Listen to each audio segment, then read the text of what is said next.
की शक्ति है, ये आत्म तत्व की ही शक्ति है। आत्मा चेतना बनकर हमारे सबके घटों में काम कर रही है, लेकिन चेतना आत्मा नहीं है। आत्मा की शक्ति है चेतना।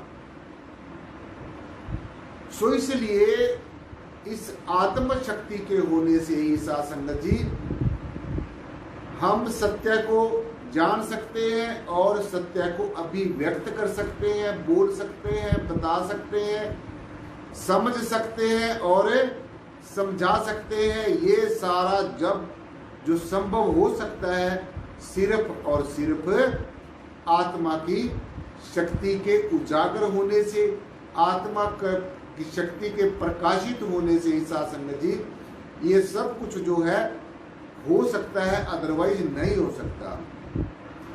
सो इसलिए जो आत्मा की शक्ति से ये सब कुछ हो रहा है, ये आत्मा परमात्मा का, परम तत्व का, पर ब्रह्म का अंश है। तो जो पर ब्रह्म परमात्मा कर सकता है वो आत्मा कर सकती है, क्योंकि आत्मा परमेश्वर का अंश है। जैसा परमात्मा है वैसी ही आत्मा है, जैसा प्रभु है वैसी ही आत्मा है। तो ये समझ लेने चाहिए हमने कि हर तरह की जो कॉम्पिटेंसी है, हर तरह की जो योग्यता है, हर तरह की जो योग्यता है, हर तरह की जो कॉम्पिटेंसी है, समर्थता है, सक्षमता है, जैसे परमार्थ करना और पुरुषार्थ करना, सर्वजन हिताय सर्वजन सुखाय, वासुदेव कुटुंबकम, जो ऐसी ये भावनाएं आती हैं अंतःकरण में, ये आत्मा की शक्ति के उजागर होने से ही आती है, आत्मा के प्रकाश होने से ही आ सकती हैं। सो हर तरह की जो कॉम्पिटेंसी है, जो योग्यता है, अच्छे विचारों को परमेश्वर, ये परब्रह्म निर्गुणाकार परमात्मा जिसके ऊपर मेहरबान होता है, उसके अंदर ये अच्छे विचार, अच्छे संस्कार, अच्छी योग युक्तियां ये अपने आप ही साथ संगत जी उसके अंतःकरण में भर देता है। जिससे परमेश्वर ने अपना काम लेना हो, जिससे परमात्मा ने अपना काम करवाना हो, तो उसके अंदर साथ संगत जी ये अच्छे संस्कार, अच्छे विचार, आत्मा का ज्ञान, आत्मा का प्रकाश ये अपने आप ही ऐसे जिज्ञासु के अंदर स्वतः ही उजागर होना शुरू हो जाता है।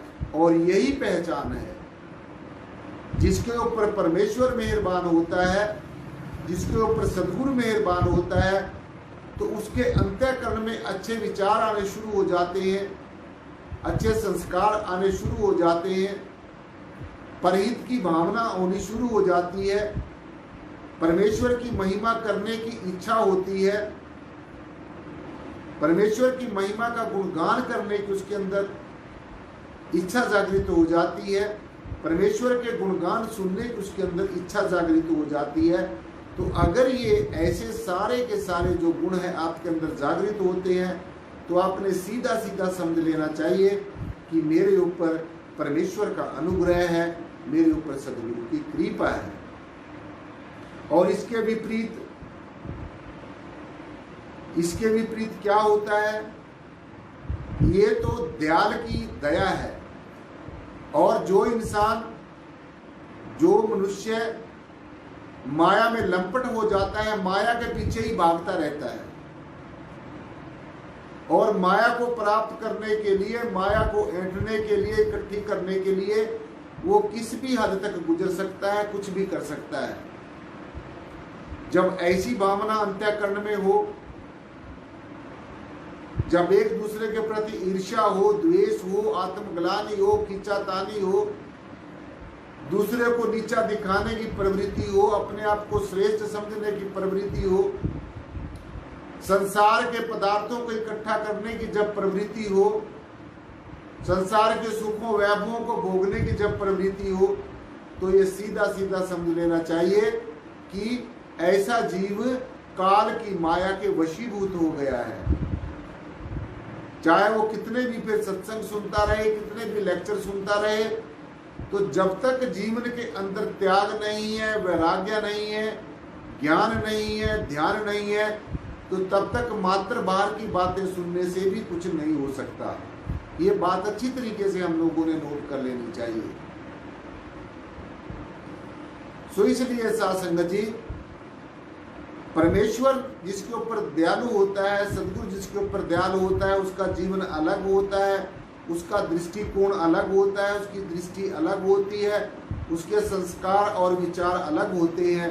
और जो काल की माया के वशीभूत हो जाता है, जिसके ऊपर सदगुरु की कोप दृष्टि हो जाती है, वो साध संगत जी जो मैं अभी आपको अर्ज करके हटा हूँ, अभी बता कर हटा हूँ, उसका जीवन जो है वो एक जिज्ञासु से, ब्रह्म ज्ञानी से बिल्कुल विपरीत हो जाता है। उसका जीवन मनमुखों से भी गया गुजरा हो जाता है। सो इसलिए साध संगत जी, अंतःकरण में परमेश्वर, परब्रह्म निर्गुणाकार, सर्वाधार, विश्वाधार, परम तत्व, ये सारी चीजें अपने आप ही उजागर कर देता है, जिससे परमेश्वर ने अपना काम लेना हो, जिसके ऊपर परमेश्वर दयावान हो। और ये जो वचन है, ये जो सदगुरु के वचन है, ये जो परमेश्वर के वचन है, ये झूठे साबित नहीं हो सकते, क्योंकि सदगुरु के मुख के अंदर ब्रह्म प्रकट होता है। सदगुरु के मुख के अंदर ब्रह्म प्रकट होता है, और सदगुरु के माध्यम से ही ब्रह्म आप तक पहुंचता है। ब्रह्म बोले काया बोले, बिन काया ब्रह्म क्या बोले। तो ब्रह्म ने, इस परब्रह्म निर्गुणाकार, सर्वाधार, विश्वाधार, परम तत्व ने ये काया का ओला लेकर हमारे सामने आता है, सदगुरु का स्वरूप धारण कर आता है, और अपने बारे में फिर सारी बातें खोल खोल कर ये हमें बतलाता है, और अपने आप को गुप्त रखता है, अपने आप को उजागर नहीं करता। तो इसलिए ये जो परमेश्वर के वचन है, ये जो सदगुरु के वचन है, ये साध संगत जी अनंत काल तक ये स्थिर बने रहते हैं। खंड ब्रह्मांड पलटे पर सत्य वचन कभी ना पलटे। जो संतों के वचन है, जो सदगुरुओं के वचन है, जो परमेश्वर के वचन है, वो कभी पलटते नहीं है। वो समय आने पर उजागर होते हैं, समय आने पर प्रकट होते हैं। और जो परमेश्वर के वचन है वो बहुत साध संगत जी सब जो है अनंत काल तक वो स्थिर रहते हैं। और ये जो संसार है, ये जो संसार का सारा प्रपंच है, सदगुरु के वचन को छोड़कर, परमेश्वर के वचन को छोड़कर, प्रभु के वचनों को छोड़कर, और जितना भी दृष्टिमान जगत है, ये सारा प्रपंच है साध संगत जी, ये हमेशा बदलता रहता है और बनता रहता है, बिगड़ता रहता है। और साध संगत जी में सारा जो कुछ है वो पता चलता रहता है। इसलिए ये समझना होगा, ये मानना होगा साध संगत जी कि परमेश्वर का वचन, परमेश्वर की आशीष, परमेश्वर के जो कहे गए जो वचन है, और जो परमेश्वर का जो साक्षात जो सदगुरु जो स्वरूप है, उसके द्वारा कहे गए जो वचन है साध संगत जी, वो हमेशा जो है वो हमेशा सच होते हैं, हमेशा वो सत्य रहते हैं। और अंत काल में साध संगत जी वो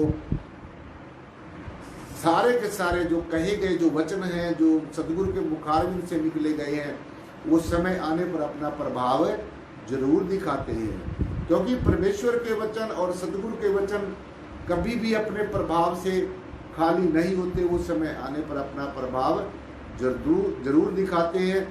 और सदगुरु के वचनों को छोड़कर, परमेश्वर के वचनों को छोड़कर, इस परब्रह्म निर्गुणाकार, सर्वाधार, विश्वाधार, परम तत्व को छोड़कर, इसके ज्ञान को छोड़कर जो कुछ भी है वो सब कुछ विनाश होने वाला है। ये संसार बनता रहता है, ये बिगड़ता रहता है।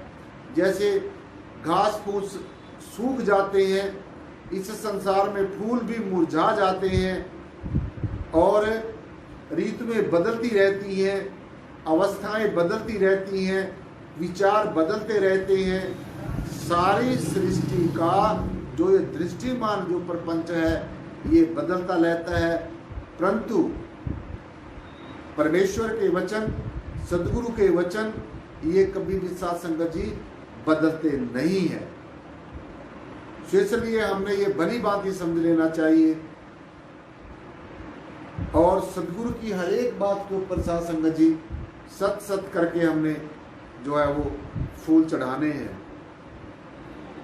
अध्यात्म के अंदर सबसे बड़ी जो बात है, सबसे जो श्रेष्ठ बात है, सबसे जो याद रखने वाली जो साथ संगत जी बात है वो यही है कि आत्मा की परिपूर्णता में विश्वास रखिए, सदगुरु के वचनों में विश्वास रखिए। आपने भी सदगुरु को वचन दिए हैं और सदगुरु ने भी आपको वचन दिए हैं, तो आपने अपने वचनों को पूरा करना है और सदगुरु ने अपने वचन को पूरा करना है। तो इसलिए ये नहीं सोचना,